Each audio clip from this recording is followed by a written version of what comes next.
अस्सलाम वालेकुम एवरीवन। आज इस वीडियो में हम लोग डिस्कस करने वाले हैं इमाम इब्न मालिक की जो बायोग्राफ़ी है। इससे पहले मैंने आप लोगों को बताया था कि आगे के जो टॉपिक्स हैं सिलेबस के बचे हुए हम सारे कवर करेंगे। इमाम अबू हनीफ़ा से की बायोग्राफ़ी जो है वो ऑलरेडी चैनल पे अपलोड हो गई है। आप लोगों को जो पूरी प्लेलिस्ट है इस्लामिक स्टडीज़ सीरीज़ की वो आपको डिस्क्रिप्शन में उसका लिंक मिल जाएगा। और यहाँ पे हम लोग डिस्कस करेंगे अब इमाम इब्न मालिक। आप लोग चैनल पर नए हैं तो चैनल को सब्सक्राइब कर दीजिए, वीडियो को लाइक कर दीजिए। इमाम इब्न मालिक के बारे में पढ़ने वाले हैं। Imam Malik was one of the most respected scholars of fiqh, also known as Imam Darul हिजरा। ये जो हैं कुछ टर्म्स जो हैं वो इम्पॉर्टेंट बन जाती हैं और ये सारे क्वेश्चंस जो हैं मैंने आप लोगों के साथ डिस्कस भी किया है जब हम लोग ग्रेजुएशन का और मास्टर्स का पेपर डिस्कस कर रहे थे। तो एक ये क्वेश्चन भी हमने डिस्कस किया था कि दारुल हिजरा जो है ये किस इमाम का टाइटल है, किस इमाम को इमाम दारुल हिजरा भी कहा जाता है। ये किसका टाइटल है? ये इमाम मालिक का टाइटल है। इमाम मालिक को इमाम दारुल हिजरा भी कहा जाता है। ये इम्पॉर्टेंट क्वेश्चन बन जाता है एमसीक्यू के लिए। यहाँ पे जो है फर्स्ट लाइन में आपने देखा, यहाँ पे एक क्वेश्चन बन गया आप लोगों के लिए कि इमाम दारुल हिजरा जो है इमाम मालिक को कहते हैं। Then his great grandfather Abi Amir who was from Yemen embraced Islam in 2nd हिजरी एंड माइग्रेटेड टू मदीना। इनके जो इमाम मालिक के जो ग्रेट ग्रैंडफादर थे यानी कि दादा के जो फादर थे या फिर परदादा जो थे इनके, उनका नाम था अबी आमिर। और इन्होंने जो है ये बेसिकली रहने वाले कहाँ के थे? ये यमन के रहने वाले थे। और इन्होंने 2nd हिजरी में इस्लाम कबूल किया और ये मदीने में आकर रहने लगी। इमाम मालिक जो थे वो मदीने में ही रहे अपनी पूरी ज़िंदगी। वो कभी भी मदीने से बाहर नहीं गए। उन्होंने एक बार बस हज करने के लिए मक्का के लिए निकले थे, मक्का गए थे, वरना वो हमेशा अपनी पूरी ज़िंदगी कहाँ रहे? मदीने में ही रहे। Then he participated in all the battles alongside the Holy Prophet except the Battle of Badr। यहाँ पे किसकी बात हो रही है? यहाँ पे बात हो रही है इमाम मालिक के ग्रेट ग्रैंडफादर की, कि जो इनके ग्रेट ग्रैंडफादर थे अबी आमिर। इन्होंने जो है रसूल अल्लाह के साथ सारी जंगों में जो है जितनी भी जंग हुई हैं, जितनी भी बैटल हुई हैं उसमें पार्टिसिपेट किया था, except battle of Badr. Battle of Badr को छोड़ के बाकी जितनी भी बैटल्स हुई हैं इसके बाद उसमें अबी आमिर ने साथ में रसूल अल्लाह के पार्टिसिपेट किया था। Ibn Malik was born near Medina in 93 हिजरी। मदीना में जो है पैदाइश हुई थी इमाम मालिक की। जैसे मैंने आपको बताया कि वो कभी भी मदीने से बाहर नहीं गए थे, तो उनकी जो पैदाइश हुई थी वो भी कहाँ हुई थी? मदीने में ही हुई थी, 93 हिजरी में। He received his education in Medina and contacted about 900 scholars for collecting हदीस। इन्हें जो है बचपन से बहुत हदीस का, इस्लामिक लॉ पढ़ने का, इन सब चीज़ों का बहुत ज़्यादा शौक़ था। तो इन्होंने अपनी जो सारी एजुकेशन थी वो कहाँ हासिल की? इन्होंने मदीना में ही अपनी पूरी एजुकेशन जो है वो कंप्लीट करी। अपनी पूरी तालीम जो है वो मदीने में ही कंप्लीट की। मदीने में ही अपनी पूरी एजुकेशन जो है वो इमाम मालिक ने कंप्लीट की। और इमाम मालिक ने जो है उन्हें हदीस कलेक्शन का भी बहुत शौक़ था। तो वो ऑलमोस्ट 900 स्कॉलर्स से जो है वो मिले, उनसे बातचीत करी, हदीस जो है वो कलेक्ट करी। He acquired a great amount of knowledge from the disciples of the companions of the prophet. Imam Malik जो थे वो बहुत सारे सहाबियों से भी मिलते रहते थे, क्योंकि वो मदीने में ही रहते थे, वो कभी मदीने से बाहर नहीं गए और वो सहाबियों के ही बीच में बड़े हुए। तो उन्होंने बहुत सारी चीज़ें सीखी, बहुत सारी चीज़ें सुनी सहाबियों से, रसूल अल्लाह के बारे में, उनके ख़ानदान के बारे में, उनकी लाइफ के बारे में। और ऐसे जो हदीस, रिटन हदीस जो थी, जो और लोगों ने लिख कर रखी थी या जो ज़ुबानी बताई थी, वो सारी इन्होंने कलेक्ट की स्कॉलर्स से मिल कर के, सहाबियों से मिल कर के और रसूल अल्लाह के ख़ानदान वालों से मिल कर के। Then he mastered the science of हदीस एट द एज ऑफ 17। इन्हें जो है हदीस का इतना ज़्यादा शौक़ था, ये मतलब एक तरीके से बिल्कुल मास्टर बन गए थे। सिर्फ 17 साल की ही उम्र में क्या थे, बहुत ज़्यादा नॉलेज थी इमाम मालिक को हदीस की। एंड बिगेन टू इशू फतवा, और इन्होंने जो है फ़तवा देना भी शुरू कर दिया था। After 70 scholars confirmed his eligibility for the purpose. तो फ़तवा देने के लिए बेसिकली एक एलिजिबिलिटी होनी चाहिए। तो इनको क्या था, फ़तवा देने की जो परमिशन इनको दी वो 70 स्कॉलर्स ने कंफर्म किया कि ये एलिजिबल हैं फ़तवा देने के लिए। तो इमाम मालिक ने फ़तवा भी देना शुरू किया। Then he collected over 1 lakh हदीस रिटन बाय हिज हैंड। उन्हें इतनी ज़्यादा नॉलेज थी इमाम मालिक को हदीस की, उन्होंने अपने हाथों से ख़ुद जो है वो ऑलमोस्ट 1 लाख के करीब जो है वो हदीस ख़ुद लिखी थी। Then Imam Abu Hanifa met Imam Malik and recognized his scholarship. Imam Shafi'i was a disciple of Imam Malik. सो यहाँ पे क्या है, इमाम अबू हनीफ़ा जो है, मैंने आपको जब इमाम अबू हनीफ़ा के बारे में हम डिस्कस कर रहे थे तब भी बताया था कि जब इमाम अबू हनीफ़ा मक्का गए थे तो वहाँ पे इमाम मालिक से मुलाकात हुई थी इमाम अबू हनीफ़ा के। तो यहाँ पे यही बताया गया कि इमाम अबू हनीफ़ा मेट इमाम मालिक। सो जितने भी इमाम हैं ना, चारों इमाम जो बड़े इमाम हैं हमारे, इमाम अहमद बिन हम्बल, इमाम शाफ़ी, इमाम मालिक एंड इमाम अबू हनीफ़ा, ये चारों एक दूसरे से कनेक्ट हैं और एक दूसरे के अगर हम कह लें तो स्टूडेंट्स हैं। जैसे इमाम अबू हनीफ़ा से मिले इमाम मालिक, तो इमाम मालिक ने इनसे ही बहुत सारी चीज़ें सीखी। देन इनके बाद जो थे इमाम शाफ़ी, सो इमाम शाफ़ी जो थे वो स्टूडेंट थे किसके, इमाम मालिक के। सो इस तरीके से था। और इमाम शाफ़ी के स्टूडेंट थे इमाम अहमद बिन हम्बल। तो ये जो चारों स्कॉलर्स हैं तो ये एक दूसरे से कनेक्ट रहे हैं and recognized his scholarship. Then Imam Shafi'i was a disciple of Imam Malik. Then Imam Malik was the first to compile an authentic book of hadith named Al-Muwatta. So ये important है, ये नाम जो है book का, ये बहुत important है। ये बहुत बार मैंने आपके साथ डिस्कस किया है जब हम लोग क्वेश्चन पेपर डिस्कस कर रहे थे। सो अल-मुवत्ता जो है ये किसने लिखी है, अल-मुवत्ता लिखी है इमाम मालिक ने। और ये क्या है, इमाम Malik was the first to compile an authentic book of हदीस। इमाम मालिक जो थे वो फर्स्ट पर्सन थे जिन्होंने कंपाइल की थी ऑथेंटिक बुक्स ऑफ हदीस, जिसका नाम इन्होंने क्या रखा, अल-मुवत्ता। इसमें टोटल कितनी हदीस थी, इट कंटेन 1720 हदीस। 1720 हदीस यानी कि 1720 हदीस जो थी अल-मुवत्ता में मौजूद थी। The book was approved by 70 scholars. 70 scholars ने उस बुक को अप्रूव किया था एंड द स्कॉल्ड मुवत्ता, उसे मुवत्ता का नाम दिया गया था। मुवत्ता मतलब होता है the approved. Many commentaries have been written on the book. Imam Shafi who was one of Malik's student for 9 years। तो जैसे मैंने आपको पहले ही बताया था कि इमाम शाफ़ी, इमाम अबू हनीफ़ा से मुलाकात हुई इमाम मालिक की। इमाम मालिक एक तरीके से स्टूडेंट नहीं कह सकते हैं, पर उन्होंने बहुत कुछ सीखा इमाम अबू हनीफ़ा से, क्योंकि वो ज़्यादा लंबे पीरियड के लिए नहीं मिले थे। उसके बाद अगर हम बात करें इमाम शाफ़ी की, इमाम मालिक के बाद आते हैं इमाम शाफ़ी। तो इमाम शाफ़ी जो थे वो कौन थे, मैंने आपको पहले भी बताया था कि इमाम शाफ़ी जो थे इमाम मालिक के स्टूडेंट थे। तो यहाँ पर यही बताया गया कि इमाम मालिक के स्टूडेंट थे इमाम शाफ़ी। 9 सालों तक, 9 years तक जो है इमाम शाफ़ी जो है इमाम मालिक के से सीखते थे, पढ़ते थे। 9 सालों तक स्टूडेंट रहे उनके। और ये क्या कहते हैं, अगर हम बात करें इमाम शाफ़ी के बारे में कि इमाम शाफ़ी इमाम मालिक के बारे में क्या कहते हैं, तो ये कहते हैं इमाम मालिक is like a star among scholars. तो इनका कहना है कि इमाम मालिक जो है जितने भी स्कॉलर्स हैं उसमें क्या है, इमाम मालिक जो है वो एक स्टार हैं। Imam Malik memorize the Quran in his youth and studied under famous scholars like Hisham bin Urwa. कि इंपॉर्टेंट जो टीचर्स के नेम हैं ये आप लोगों को बहुत अच्छे से लर्न होना चाहिए, क्योंकि किसी भी जो फेमस टीचर्स हैं, इंपॉर्टेंट टीचर्स हैं, उनका नाम दे देते हैं और पूछ लेते हैं कि ये किसके टीचर रहे हैं। तो ऐसा क्वेश्चन भी हमने आप लोगों के साथ डिस्कस किया है पहले भी, जब हम लोग MCQ कर रहे थे उस वक्त। सो यहाँ पे इमाम मालिक के बारे में बताइए कि उन्हें कुरान भी जो थी वो हाफिज़ कुरान भी थे, उन्होंने कुरान भी हिफ्ज़ करी हुई थी। और जो उनके टीचर थे बहुत फेमस टीचर्स जिनके अंडर उन्होंने पढ़ाई करी थी इमाम मालिक ने, Hisham ibn Urwa, ibn Shihab Al Zuhri and इमाम जाफ़र अल सादिक। इमाम जाफ़र अल सादिक ये इंपॉर्टेंट नेम हो जाता है। ये क्वेश्चन मैंने आप लोगों के साथ डिस्कस भी किया था, पूछा गया था कि इमाम जाफ़र अल सादिक और चारों इमाम का नाम था कि इनमें से किसके टीचर रह चुके हैं। तो इमाम जाफ़र अल सादिक इमाम मालिक के टीचर भी रह चुके हैं। हिशम इब्न उर्वा जो हैं ये भी टीचर थे इमाम मालिक के। इब्न शिहाब अल ज़ुहरी ये भी इमाम मालिक के टीचर थे। देन अच्छा, इमाम जाफ़र अल सादिक जो थे ये रसूल अल्लाह के ख़ानदान से थे। द नेक्स्ट को अब आगे क्या है, He served and protected the science of Hadith for over 70 years in Medina and expired at the age of 87. He was so attached to the city of the Holy Prophet that he performed Hajj only once and never went outside the city. मैंने आपको पहले भी ये सारी चीज़ें बता दी थी कि उनकी इमाम मालिक की जो है पैदाइश हुई वो मदीने में ही थे, वो कभी भी मदीने से बाहर नहीं गए।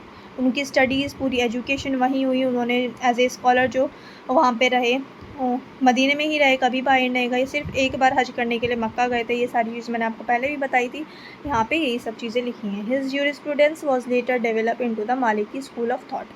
सो बाद में जो इनकी पूरी बुक्स थी इस्लामिक लॉज की, हदीस की, तो इनके स्टूडेंट्स ने उसे कैसे उसे डेवलप किया, मालिकी स्कूल ऑफ थॉट, जो कि जैसे हनफी स्कूल ऑफ थॉट है, जो 4 स्कूल्स जो हैं सुन्नी इस्लाम में बहुत फेमस है, उनमें से एक है Maliki school. So Maliki school of thought, Hanafi school of thought, Hanbali school of thought और Shafi school of thought. And which was promoted in Morocco, Algeria and Spain.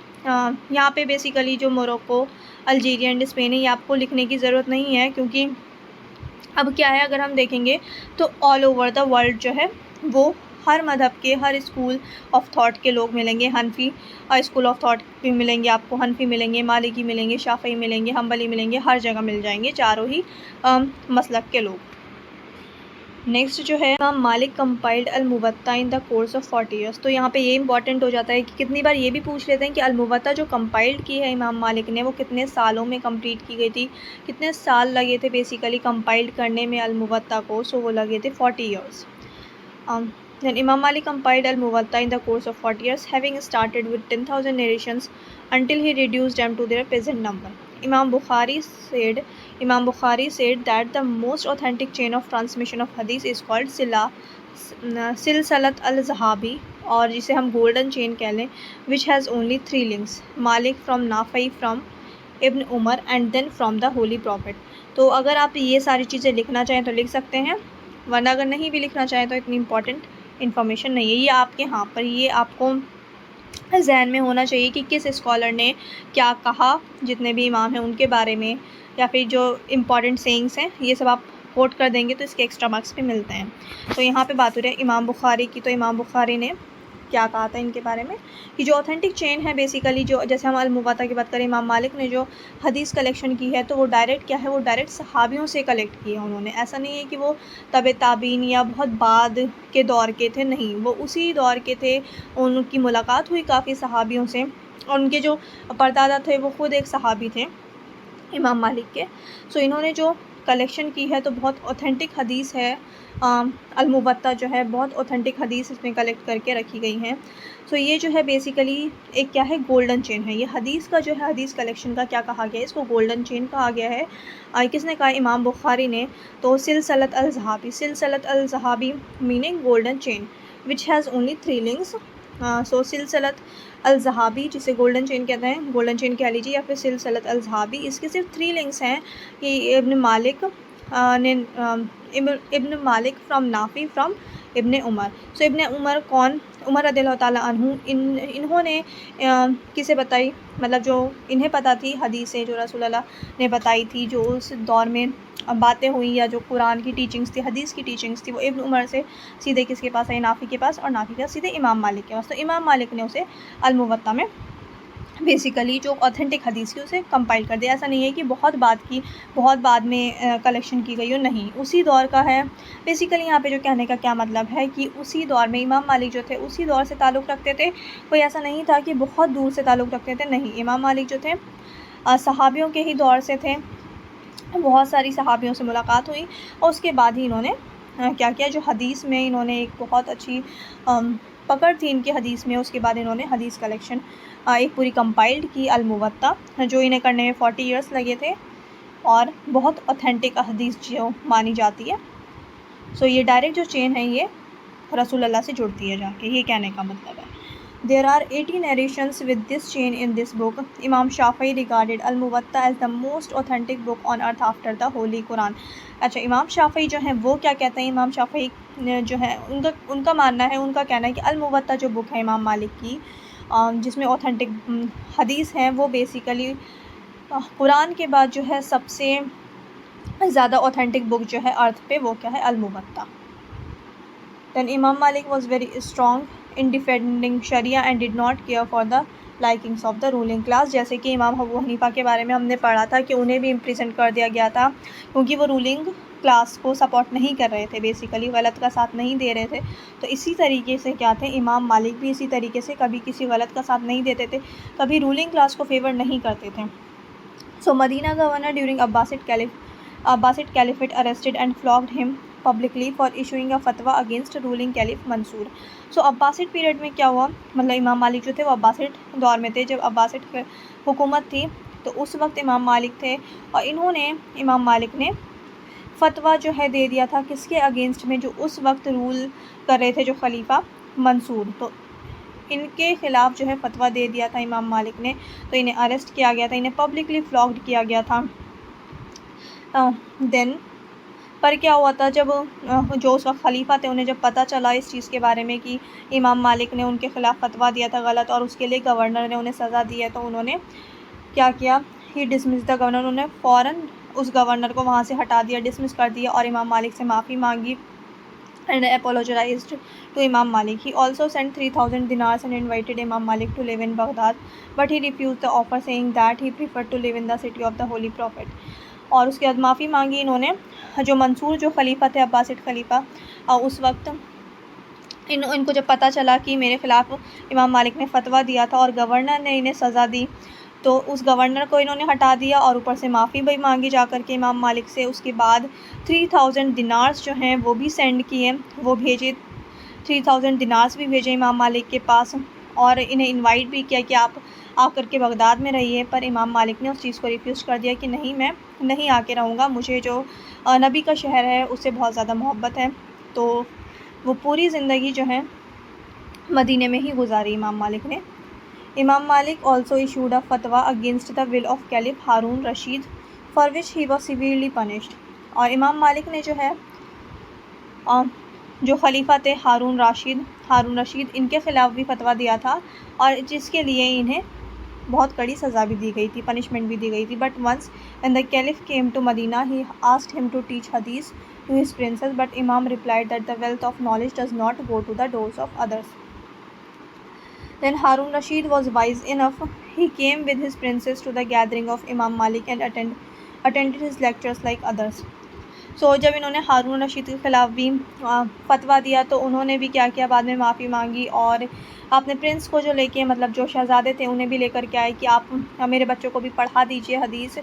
तो और उसके बाद में वो ख़ुद भी क्या करते थे, अपने शहज़ादों के साथ जाकर के लेक्चर्स जो थे वो अटेंड किया करते थे इमाम मालिक के, जैसे बाकी लोग अटेंड करते थे वैसे हारून रशीद, ये कौन थे, ये खलीफा थे, बेसिकली किंग थे, तो ये भी जा कर के लेक्चर अटेंड किया करते थे।